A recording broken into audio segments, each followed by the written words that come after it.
अब इस ज्ञान से, इस तत्व ज्ञान से आपका कलेजा हिल जाएगा। और इतना ज्ञान समझ के भी कोई नहीं मानता है तो महामूर्ख, और फिर उसका कोई ट्रीटमेंट नहीं, वो तो फिर गधा ही है, इस जीवन में भी गधा है। जब हमें प्रत्यक्ष दिखाई देता है कि परमात्मा हमारे साथ हो जाएगा तो हमें कोई दुख नहीं रहे। राजा भी भगवान की खोज में फिरता है, कोई संतों से मिलता है, कोई जंतर मंत्र कराता है। राजा से बड़े तो आप नहीं हो सकती प्रजा, ना सुखी हो सकती जैसा तुम मानते हो। राजा भी अपनी आपत्ति में परमात्मा की आड़ लेता है और आपको सीधा ही भगवान मिल रहा, तो फिर आपका कौन सी कमी आवेगी, ये विचार करने की बात है।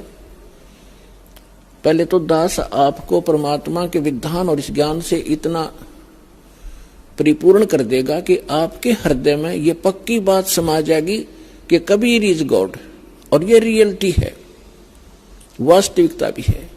और फिर ये ऐसा प्रमाणित कर दूंगा कि ये भक्ति है, ये विधि है भक्ति की, और विधि नहीं है। आप बुद्धिमान हो, हमारे पास सदग्रंथ हैं, प्रमाण हैं, जिन महापुरुषों ने ये मंत्र जाप किया उनका उद्धार हुआ, वो मोक्ष हुआ, हम भी मानते हैं ये मुक्ति प्राप्त हुई इनकी। उनके अतिरिक्त कोई मोक्ष प्राप्त प्राणी नहीं है,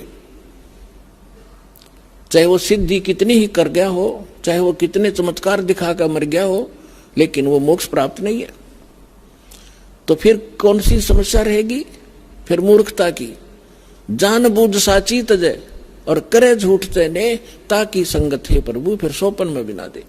जो इतना ज्ञान समझकर फिर गलतियों पे गलती करता है तो बुद्धिमान व्यक्ति नहीं है, वो तो जानबूझ कर बकवाद कर रहा है। अब परमात्मा क्या बताते हैं?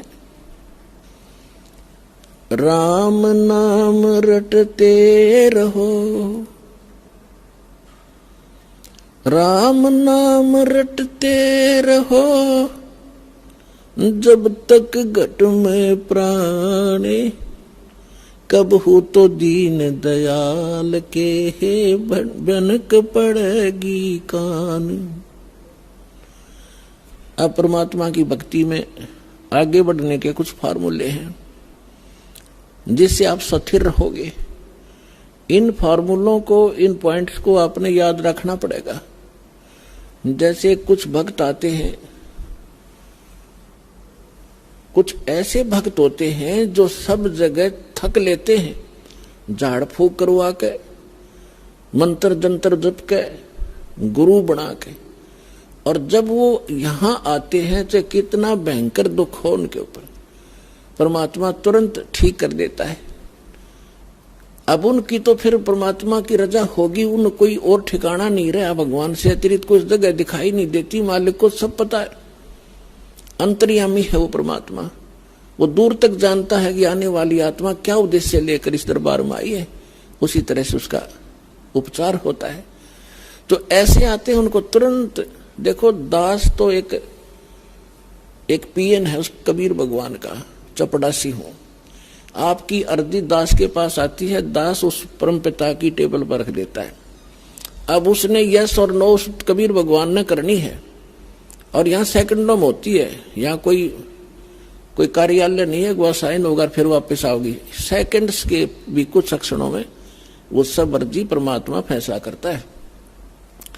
तो जो भी आता है, जैसी उसकी अंतःकरण की भावना होती है, दास आपकी अर्जी दास के पास, दास की परमात्मा के पास, तो फिर करना उस मालिक ने है। तो कुछ ऐसे आते हैं, उनको तुरंत राहत मिलती है। मालिक को पता कि अब ये कहीं नहीं जाएंगे मेरे बच्चे, सब जगह थक लिए धक्के खा के। कुछ ऐसे आते हैं, हमारे भक्त कहते हैं चलो वहां जाते ठीक हो जाओगे, चलो वहां जाते ठीक हो जाओगे। अब वो आ जाते हैं, दुखी दिन तो आना ही होता है, लेकिन वो उद्देश्य कुछ और रखते हैं कि ठीक है चलते हैं, ठीक हो गया तो ठीक है, नहीं तो नहीं। तो ऐसे नहीं बनती बात है। तो इसलिए दास सबसे पहले आपसे कहता है कि किसी को भी आप प्रेरित करो, अच्छी बात है, क्योंकि भूले को राह दिखाना एक परम कर्तव्य बनता सब है नागरिक का। तो ये सब भूले पड़े हैं, लेकिन उनको पहले ज्ञान समझाओ, उनको पुस्तक दो ज्ञान गंगा। और ये ज्ञान गंगा पुस्तक जो है, और भी कोई हमारी सीडी है बनाई हुई, या कोई भी परमात्मा का लिटरेचर जो इस दास के सत्संगों से बना है, उनको दो पढ़ने के लिए। और ये एक ऐसा ज्ञान है परमात्मा का। कबीर साहब कहते हैं और ज्ञान सब ज्ञानड़ी, और कबीर ज्ञान सो ज्ञान, और जैसे गोला तोब का करता चले मैदान। तो पहले उनको ज्ञान से समझाओ, फिर वो ज्ञान से परिपूर्ण होकर फिर यहां आएंगे। जब तक ज्ञान से परिपूर्ण होकर यहां नहीं आएंगे तो वो फिर डगमग हो जाएंगे। परमात्मा इस चीज को लाइक नहीं करते कि ये डले थे, पहले ढो ही रहे थे, 36 जगह भटक लिए, नकली गुरुओं के पास धक्के खा लिए, जीवन नाश कर दिया इन्होंने। तो अब अपने परमात्मा को पहचान कर फिर यहां लगे। तो इसमें क्या होता है कि फिर दूसरा इसका कारण ये होता है, जैसे किसी डॉक्टर के पास रोगी जाते हैं, एक ही जैसा रोग होता है, एक व्यक्ति को तो 2-3 खुराकों में राहत मिल जाती है और दूसरे को 3 महीने गोलियां खाने का निर्देश दिया जाता है डॉक्टर के द्वारा। तो उसके रोग में अंतर है। ये वो नहीं सोचा इसका तो 2 खुराक में ठीक कर दिया, मैंने 3 महीने खानी पड़ेगी, मैं तो नहीं खाने का, तो ना खाने का तो मर जाने का, और क्या इलाज है। अब उसका रोग इतना गहरा नहीं था, जो जल्दी समय पर आ गया तो ठीक हो गया, और उसने वो 3 महीने खानी पड़ेंगी और ठीक होगा, क्योंकि टेबलेट वो कारगर है। तो पुण्यात्माओं, इस संसार में 21 ब्रह्मांड में है, दास के अतिरिक्त कोई संत नहीं, और कबीर साहब के अतिरिक्त कोई भगवान नहीं। और जो समाधान दास देता है उससे सारे काम ठीक होंगे। आपके संसारिक सुख, शारीरिक रोग सब दूर होंगे, संसारिक सुख प्राप्त होंगे, संसारिक दुख, मानसिक दुख, भूत प्रेत की बाधा, पितृ बाधा, चाहे कितना भयंकर हो, किसी प्रकार की, चाहे घाल तक डाल रखी हो, चाहे चौकी तक छोड़ रखी हो, यहाँ 1 सेकंड का काम है भगवान का। हम धड़े दुपटे नहीं लाते, परमात्मा के उस शब्द में इतनी ताकत है, जो मंत्र हम देते हैं अपने आप सब भाग जाते हैं।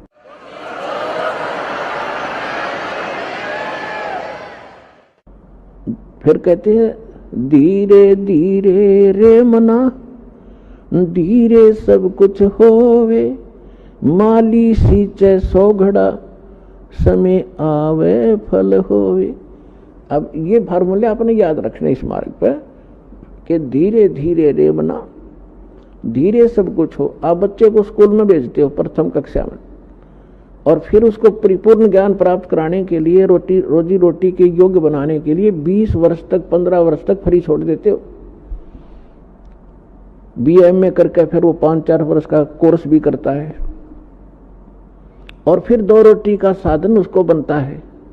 अगर वो सफल हो जाता है और बढ़िया होता है, फिर सारा उसका जीवन रोजी रोटी की समस्या हल हो जाती है। ठीक इसी प्रकार आपने ये आम का बीज बोया है, भक्ति, सत भक्ति। अभी तक आपने बबूल बो रखी थी, और बबूल बीज का ये आशा कर रहे थे कि हमें आम मिलेंगे मीठे मीठे, तो बबूल के तो काटे ही मिलेंगे, आम की इंतजार, आम की आशा व्यर्थ थी। तो जितने भी ये संत हैं, पंथ हैं और श्रद्धालु हैं, ये बेचारे उनको संत मानकर चले गए, उन्होंने राम नाम दे दिया, अब बीज दे दिया आम का कह के, और है वो बबूल का। उन बीज भी दिया, यानी साधना भी कर रहे हैं, जैसा गुरु जी बता रहे हैं, वो फल भी रहा है। कुछ कहते हैं हमें ऐसे दिखाई देता है, प्रकाश दिखता है, वो प्रकाश से का बीज दे रखा है तुम्हारे, प्रकाश यु काल है, ज्योत स्वरूपी निरंजन। तो आम का बीज कह के सतलोक सतपुरुष की कथा सुना के आपको बीज दे दिए, काल के 5 नाम काल के जानो, ये राधा स्वामी वाले, और सभी आस लगाए बैठे में सुख होगा, हमें मोक्ष मिलेगा, सपने में भी इंतजार मत करना। बीज आम का बीजिए और फिर वो प्रोसेस अपनाइए जो एक बीज को बो के पेड़ बनाने तक जो क्रियाएं की जाती है, और फिर देखना। तो अब आपको आम का बीज मिला है, इसको बोइए, बीज दिया, अब इसकी सिंचाई कीजिए, इसकी सुरक्षा कीजिए। अब सिंचाई क्या है? देखो पुण्यात्माओं, दास इस मार्ग का मास्टर है, इस मार्ग का डॉक्टर है। आप सभी विद्यार्थी हो दूसरे शब्दों में आप जन्म मरण के रोगी हो। तो इस दास को इसका पूरा कंप्लीट कोर्स पता है, आपको बताया जाता है, तो आप जी वैसे ही कीजिए और फिर देखना इसकी सफलता कैसे। जैसे ये मंत्र हैं, ये तो समझो बीज है। ये मंत्र जाप कर आपको दिए जाते हैं, ये तो समझो बीज है, बो दिया आपके अंतःकरण में, वचन की शक्ति तय प्रवेश कर दिया। अब इसकी सिंचाई करनी है, इसमें खाद पानी डालना है। तो उसके लिए कहा है, एक यज्ञ है धर्म की, दूजी यज्ञ है ध्यान, तीजी यज्ञ हवन की, चौथी यज्ञ परिणाम, और पांचवी यज्ञ है ज्ञान की। तो आप जी ने ये बीज बोने के उपरांत, जैसे खेत में किसान गेहूं बीज देता है, तो गेहूं बीज देने मात्र से सफलता नहीं होगी, उसमें खाद भी, पानी भी, उसकी सुरक्षा भी समय अनुसार देनी पड़ेगी, और उसमें घास फूस उग जाता है, उसको निकालना भी प्रॉपर पड़ेगा, तब वो सफलता प्राप्त होगी। इसी प्रकार आप जी ने ये पांचों यज्ञ इस मंत्र के पैरेलल करनी पड़ेंगी।